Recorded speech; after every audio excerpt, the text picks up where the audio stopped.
नवदास जितेबाला गुली खाइले गुली माड़ा आउ जिते डिस्ट्रिक्ट हेडक्वार्टर हॉस्पिटल को निगला ये हूँ डिस्ट्रिक्ट हेडक्वार्टर हॉस्पिटल जो ईसीजी कराई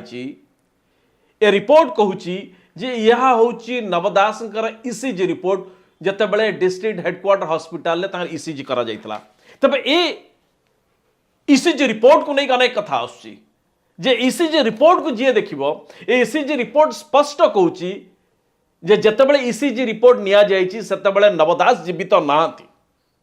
ए रिपोर्ट ही स्पष्ट कर जोटा कि गोटे वरिष्ठ पुलिस अधिकारी अरुण बोथरा मॉनिटरिंग रे से केस चलीथिला तो ईसीजी रिपोर्ट दाखल न करबा पछरे अनेक उद्देश्य अछि जोटा कि एपोलो हॉस्पिटल रे से ट्रीटमेंट करिसंती बोली कहउचंती ग्रीन कॉरिडोर करिसंती जदी ईसीजी रिपोर्ट रे ही जदी कोर्ट रे खुलासा ही जिवो जे नवकिशोर दास तो झारसुगुड़ा रे मृत्यु होइतला तो भुवनेश्वर काहे के नियाला किंतु तांकर तदंतर जो दिग गुड़ाक अच्छी जो लेकुना गुड़ाक अच्छी निश्चित भाव देखिले गोटे थानार होमगार्ड बेटर इन्वेस्टिगेशन करता। पूर्वतन मंत्री नवदास हत्यार 2 वर्षरू अधिक समय पर एबे पुणी सक्रिय होइछि क्राइम ब्रांच मामलार तदंत अधिकारी बदलिबा परे लगातार 4 दिन हेब झारसुगुड़ा रे खोलताड़ चलाइछि क्राइम ब्रांच रो नुआ टीम आउ एहारी भितरे क्राइम ब्रांच जेरा बेले सामना को आसीछि सांघातिक सत गायब हो जाइछि नवदास ईसीजी रिपोर्ट एने शुक्रवार नवदास ईसीजी करथिबा रेडियोग्राफर सस्मिता बाग को पचराउचरा बेले जना पड़िछि एने निजे तदंत अधिकारी विजय मल्लिक मध्य गणमाध्यम को सूचना दैछंती। सुस्मिता बाग रेडियोग्राफर अच्छी हाँ ईसीजी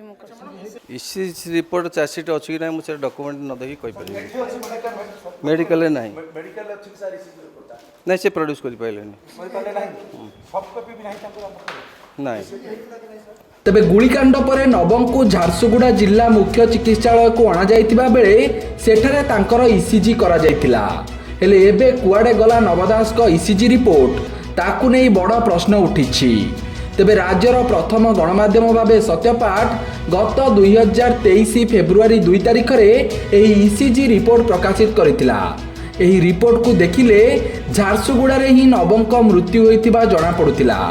हेले सेतेबेले नव जीवित थिबा दर्शाई तांकु भुवनेश्वर आनी ऑपरेशन करागला बोली कुआगला जाकु नै सेतेबेले अनेक प्रश्न उठितिला सेतेबेलर विरोधी दल नेता जयनारायण मिश्र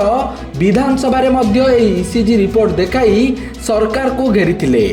हेले परे क्राइम ब्रांच चार्जसीट दाखल करिबा परे जणा पड़िला एही ईसीजी रिपोर्ट को कोर्ट रे दाखल करि नाही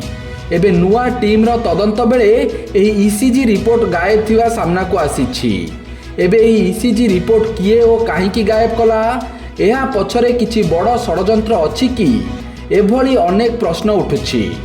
ब्यूरो रिपोर्ट सत्यपाठ न्यूज।